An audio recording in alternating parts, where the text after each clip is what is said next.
আসসালামু আলাইকুম। Hello WhatsApp guys, welcome to my YouTube channel and Facebook page. আবারও বের হয়ে পড়েছি আমি আপনার জাকির। তো আজকে বেসিক্যালি আসছি, তো সামনে গিয়ে দেখাই।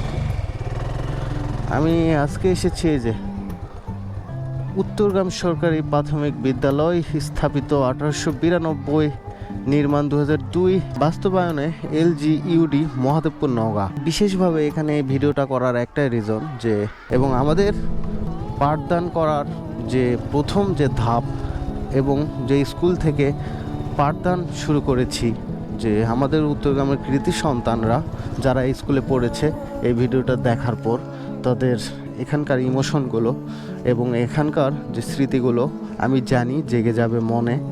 আর আপনারা এই ভিডিও দেখার পর আপনাদের মনের অনুভূতিটা অবশ্যই প্রকাশ করে যাবেন।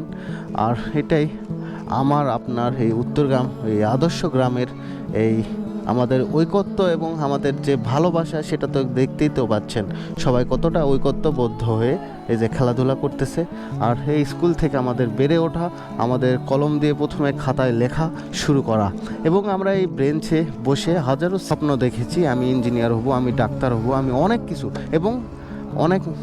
এবং অনেক এখানকার কৃতি সন্তান অনেক ভালো ভালো জায়গায় পৌঁছে গিয়েছে এই স্কুলে পাঠদান করে।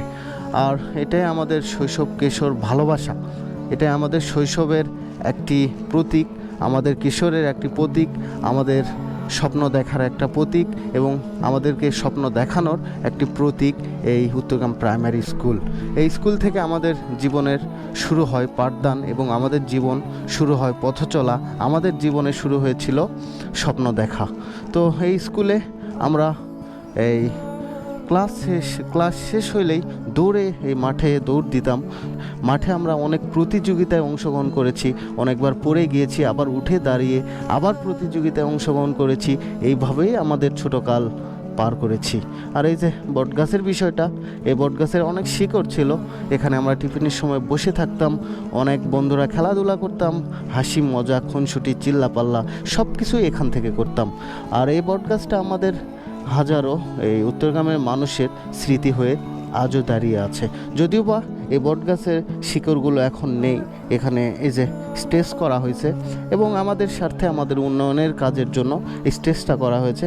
আমি অসংখ্য ধন্যবাদ জানাই যারা এই কাজগুলো করেছেন।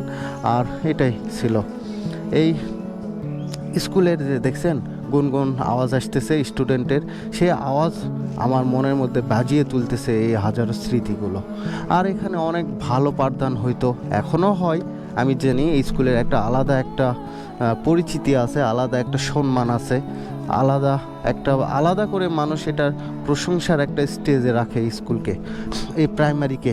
তো এই যে সামনের দিকে মাঠ, হাই স্কুল, আর সামনে আছে হসপিটাল, এবং ওখানে আছে হচ্ছে গার্লস স্কুল, এখানে প্রাইমারি স্কুল, মাঝখানে সুন্দর একটা খেলার মাঠ। আর সেই খেলার মাঠটাকে সুন্দরভাবে রূপ দিচ্ছে আমাদের এই উত্তরগ্রামের কৃতি সন্তানরা বিভিন্নভাবে খেলাধুলা করে। দেখছেন কত ভালো লাগতেছে যে একটা ফুলের গাছে, যেমন ওই যে দেখতে পাচ্ছেন কিনা জানি না, এই গাছে পাতা নেই কিন্তু ফুলের সমারোহ, এরকম যে একটা মাঠে যদি খেলাধুলা না হয় সেই মাঠের কোনো মূল্য নেই। আর যখন খেলাধুলা হবে তখন মাঠটা একটা সুন্দর একটা রূপ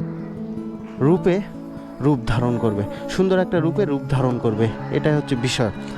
এই ছিল আমার উত্তরগ্রামের প্রাইমারি এই মাঠ, এবং এই যে এই বটগাছকে নিয়ে হাজারো কিছু স্মৃতি আর নস্টালজি মন নিয়ে এই কথাগুলো বললাম।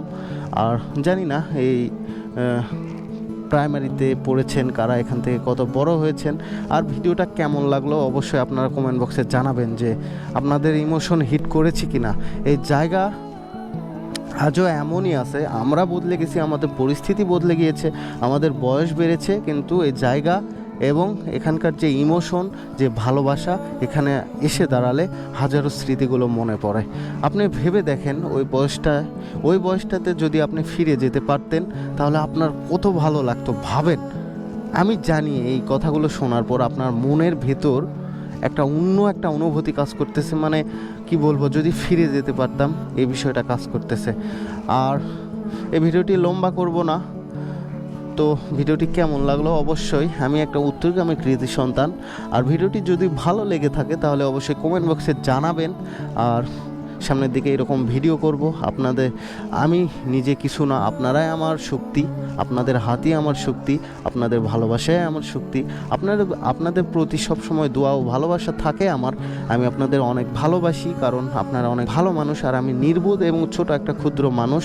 আর আমি সেভাবে আমারই কোনো দাবি করব না আপনাদের কাছে। আমি ছোটোভাবেই আপনাদের মাঝে থাকতে চাই, যেভাবে আছি অনেক ভালো আছি। আর আমার জন্য আপনারা দোয়া করবেন। আপনাদের জন্য আমি অন্তরের অন্তঃস্থল থেকে ভালোবাসা ও প্রীতি থাকবে, আপনাদের জন্য বিশেষভাবে দোয়া রাখবো।